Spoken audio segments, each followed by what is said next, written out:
हमारे पास खाने के कितने डिफरेंट टेस्ट हैं।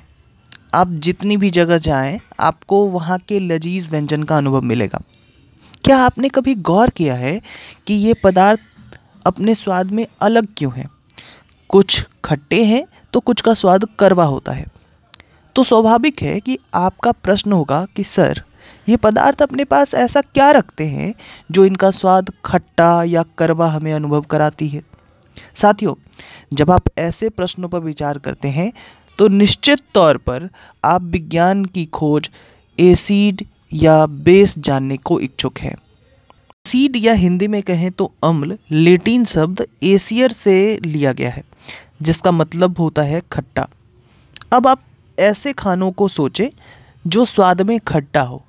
जैसे ही आप खट्टे को सुनते हैं तो सबसे पहले दही आपके दिमाग में आता है। तो आपका ये प्रश्न होगा, सर क्या दही में भी एसिड होता है? बिल्कुल होता है, दही में भी एसिड होता है और इस एसिड को लैक्टिक एसिड कहते हैं। साथियों, क्या आप और कुछ ऐसे खाने को सोच सकते हैं जिसमें खट्टेपन का स्वाद आपको अनुभव होता हो? सर, सिरका कैसा रहेगा? सिरका में एसिटिक एसिड होता है। नींबू में साइट्रिक एसिड होता है। चींटी के डंक में भी एसिड होता है, उसको फॉर्मिक एसिड कहते हैं। स्पिनाच, जिसको पालक हिंदी में कहेंगे, उसमें ऑक्जेलिक एसिड होता है। आंवला, उसमें एस्कॉर्बिक एसिड होता है, विटामिन सी जिसको कहते हैं। इमली, जिसको अंग्रेजी में टेमरिंड कहेंगे। अंगूर, कच्चे आम यानी अनराइप मैंगोज में टार्टरिक एसिड पाया जाता है। बेस को हिंदी में कहेंगे क्षार। जिन पदार्थों के नेचर क्षारीय होते हैं, बेसिक होते हैं, उनका स्वाद खट्टा नहीं होता, मतलब वे अम्ल नहीं होते हैं, वो होते हैं बेस। और बेस का स्वाद कड़वा होता है, बीटर होता है। अगर आप बेस को छुएं तो आपको सोपी फील देगा, साबुन जैसा चिकना लगेगा। तो आप सामान्य रूप से कह सकते हैं कि ऐसे पदार्थ जिनका स्वाद आपको कड़वा लगे और जिनको स्पर्श करने के बाद आपको साबुन जैसी फीलिंग हो, तो आप उसको आसानी से बेस कह सकते हैं। कुछ एग्जाम्पल अगर बेस की देखना चाहें, जैसे चूने के पानी में अगर आप कोई कंपोनेंट बेस की ढूंढना चाहें तो कैल्शियम हाइड्रोक्साइड देख सकते हैं। खिड़की के कांच में या साफ़ करने वाले जो कोई भी मार्जक हैं, उसमें अमोनियम हाइड्रोक्साइड होता है। साबुन में सोडियम हाइड्रोक्साइड होता है। मिल्क ऑफ मैग्नीशिया, मतलब दूधिया मैग्नीशियम में मैग्नीशियम हाइड्रोक्साइड होता है। ये सारे बेसिस के नाम हैं। जैसे हमने दही में लैक्टिक एसिड देखा था, उसी तरीके से हमने चूने के पानी में कैल्शियम हाइड्रोक्साइड भी देखा। ये सारे बेस हैं और जिनके नाम आपको याद रखने हैं। ये जरूरी नहीं कि हम पदार्थों के नेचर उनको चख के ही प्राप्त करें, उनको टेस्ट करके ही प्राप्त करें। और अगर हम सारे पदार्थों को टेस्ट करने लगे तो ये हमारे लिए भी घातक जो है वो साबित हो सकता है, क्योंकि कुछ पदार्थ ऐसे भी हो सकते हैं जो पॉइजनस हो सकते हैं। तो क्या हम कोई दूसरा तरीका ढूंढ सकते हैं जिससे हम उस पदार्थ के नेचर यानी एसिडिक है या बेसिक है उनको पता लगा सके?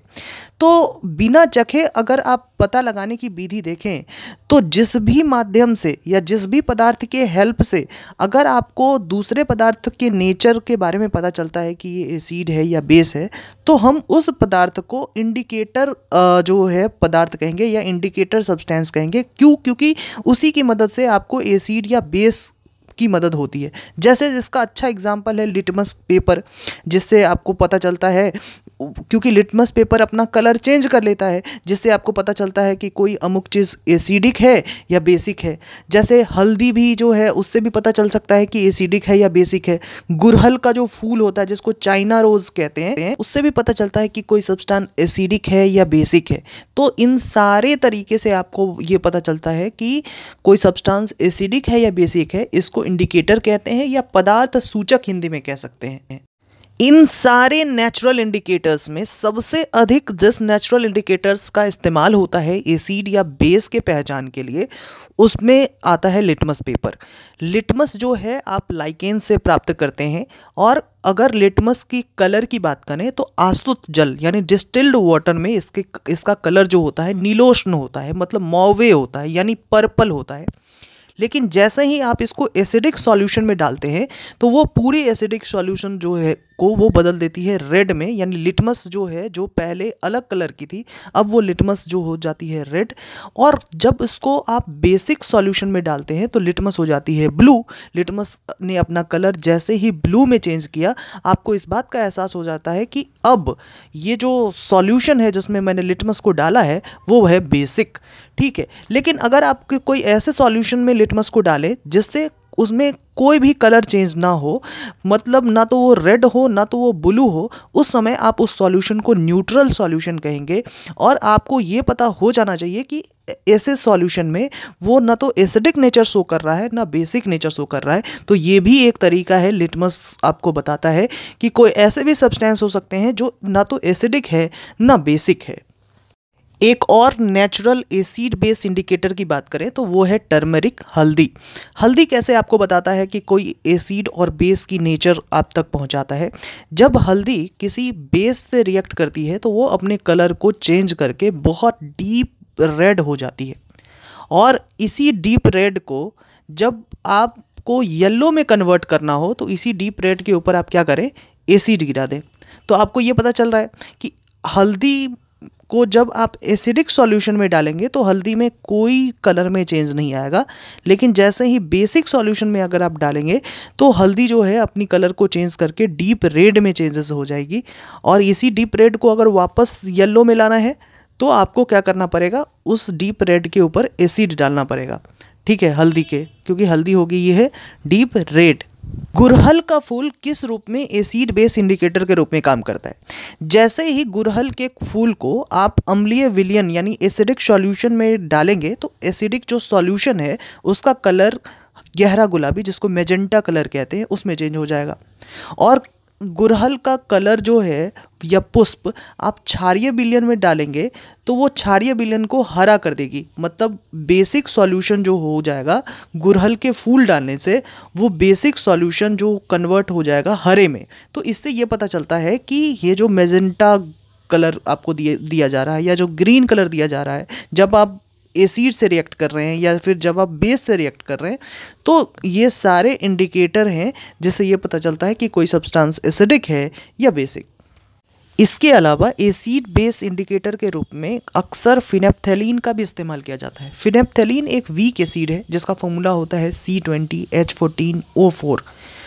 जब भी इसको एसिड के सॉल्यूशन में डाला जाता है तो इसका कलर कलरलेस रहता है, रंगहीन होता है, लेकिन जैसे ही आप इसको बेसिक सॉल्यूशन में डालते हैं ये अपने कलर को गुलाबी बना लेता है, यानी it convert into pink. Acid rain Hindi में कहें तो अम्ल वर्षा। अक्सर आप पेपर में इसके जो है क्षतिकारी प्रभावों के बारे में सुनते होंगे, एकदम डैमेजेस रिजल्ट्स के बारे में सुनते होंगे। इससे फसलें ख़राब होती हैं, इससे भवन ख़राब होते हैं। ताजमहल इसका अच्छा एग्जाम्पल है जो एसिड रेन से ख़राब होता हुआ आपको दिखता है। पौधे, जंतुएं, हर चीज़ें जो है एसिड रेन से जो है वो ख़राब होता हुआ नज़र आता है। अब आपके दिमाग में ये प्रश्न आता है कि सर, जैसा कि नाम से क्लियर है एसिड रेन, तो इसमें अम्ल की मात्रा अत्यधिक होगी, मतलब एसिड की क्वांटिटी बहुत अधिक होगी, तो वर्षा जल में ये एसिड कैसे आया, है ना? तो ये एसिड आता है जब कार्बन डाइऑक्साइड या सल्फर ऑक्साइड या नाइट्रोजन ऑक्साइड जैसी गैसेस पॉल्यूशन के रूप में वायुमंडल में जाती हैं, और कार्बन डाइऑक्साइड जो है जब पॉल्यूशन के रूप में एटमॉस्फेयर में जाती है तो वो कार्बोनिक एसिड बनाती है। सल्फर डाइऑक्साइड सल्फ्यूरिक एसिड बनाती है। नाइट्रोजन ऑक्साइड जब जाती है तो नाइट्रिक एसिड बनाती है, और फिर जब वापस ये पृथ्वी पर आती है वर्षा जल के रूप में, तो ये जो एसिड हैं इन जल के साथ मिलकर इन सारे जो है वो क्षतिकारी प्रभाव के रूप में आपको दिखते हैं। न्यूट्रलाइजेशन हिंदी में कहें तो उदासीनीकरण एक प्रकार का रिएक्शन है बिटवीन एसिड एंड बेस, और इसी रिएक्शन को न्यूट्रलाइजेशन कहते हैं, और इसका रिजल्ट जो है आपको सॉल्ट और वाटर के रूप में नज़र आएगा। जैसे कि एक एग्जांपल्स में आप देखें कि एसिड के रूप में आप हाइड्रोक्लोरिक एसिड ले लें और बेस के रूप में आप NaOH ले लें, जिसको सोडियम हाइड्रोक्साइड कहते हैं। इन दोनों को जैसे ही आप मिलाएंगे तो फिर आपको नज़र आएगा कि इसके एंड रिजल्ट के रूप में सोडियम क्लोराइड नज़र आएगा, मतलब जिसको NaCl कहेंगे, और साथ ही साथ आपको वाटर भी दिखाई देगा जिसको H2O कहते हैं। तो जैसे ही न्यूट्रलाइजेशन की रिएक्शन होती है उसमें साथ ही साथ आप उस पूरे प्रोसेस को मॉनिटर करेंगे तो आपको सॉल्ट तो दिखेगा ही दिखेगा, वाटर भी दिखेगा और साथ ही साथ उष्मा भी दिखेगी, हीट भी दिखेगा। और इन सारी चीज़ों से ये पता चलता है कि एसिड और बेस को मिलाने के बाद एसिड और बेस जो है अपने नेचर को छोड़ देते हैं या उनके नेचर्स जो हैं लुप्त हो जाते हैं और वहाँ से जो है वो सॉल्ट का निर्माण होता हुआ आपको दिखाई देता है। तो दिस इज़ सॉल्ट। साथियों, न्यूट्रलाइजेशन रिएक्शन का प्रयोग हम अपने दैनिक जीवन में भी करते हैं और जिससे हम अपनी परेशानियों को दूर करते हैं। जैसे कि आपको अगर अपाचन हो जाए, इंडाइजेशन हो जाए, एसिडिटी हो जाए, तो उस समय आपको इंडाइजेशन जो को बचाने के लिए आप न्यूट्रलाइजेशन रिएक्शन का इस्तेमाल करते हैं। जैसे आपको पता है कि हमने पढ़ा है कि हमारे जो स्टोमक में हाइड्रोक्लोरिक एसिड पाया जाता है और ये एसिड इसलिए होती है कि ये हमारे डाइजेशन में आपको मदद करती है।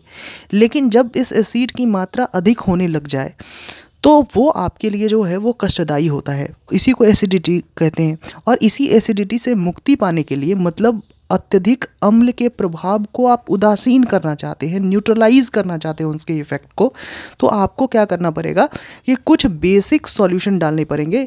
जैसे कि मिल्क ऑफ मैग्नीशिया डालें, यानी मैग्नीशियम हाइड्रोक्साइड डालें। और जैसे ही आप मैग्नीशियम हाइड्रोक्साइड एसिडिटी के समय लेते हैं उसमें क्या होता है कि इनडाइजेशन की समस्या आपकी दूर हो जाती है।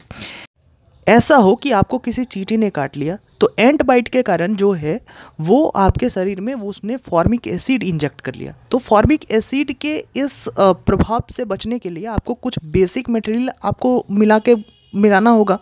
तो इस बेसिक मटेरियल में आपको क्या करना चाहिए कि आपको मॉइस्ट बेकिंग सोडा, जिसको सोडियम हाइड्रोजन कार्बोनेट कहते हैं, या आप क्लेमाइन जो विलयन होता है जिसमें जिंक कार्बोनेट की मात्रा अधिक होती है, उसको मिलाकर आप जहाँ चींटी ने काटा है उसको रब करें तो आपको जो है इस दर्द से मुक्ति मिलेगी। और ये हम जो कर रहे हैं ये अपने आप में एक न्यूट्रलाइजेशन रिएक्शन है।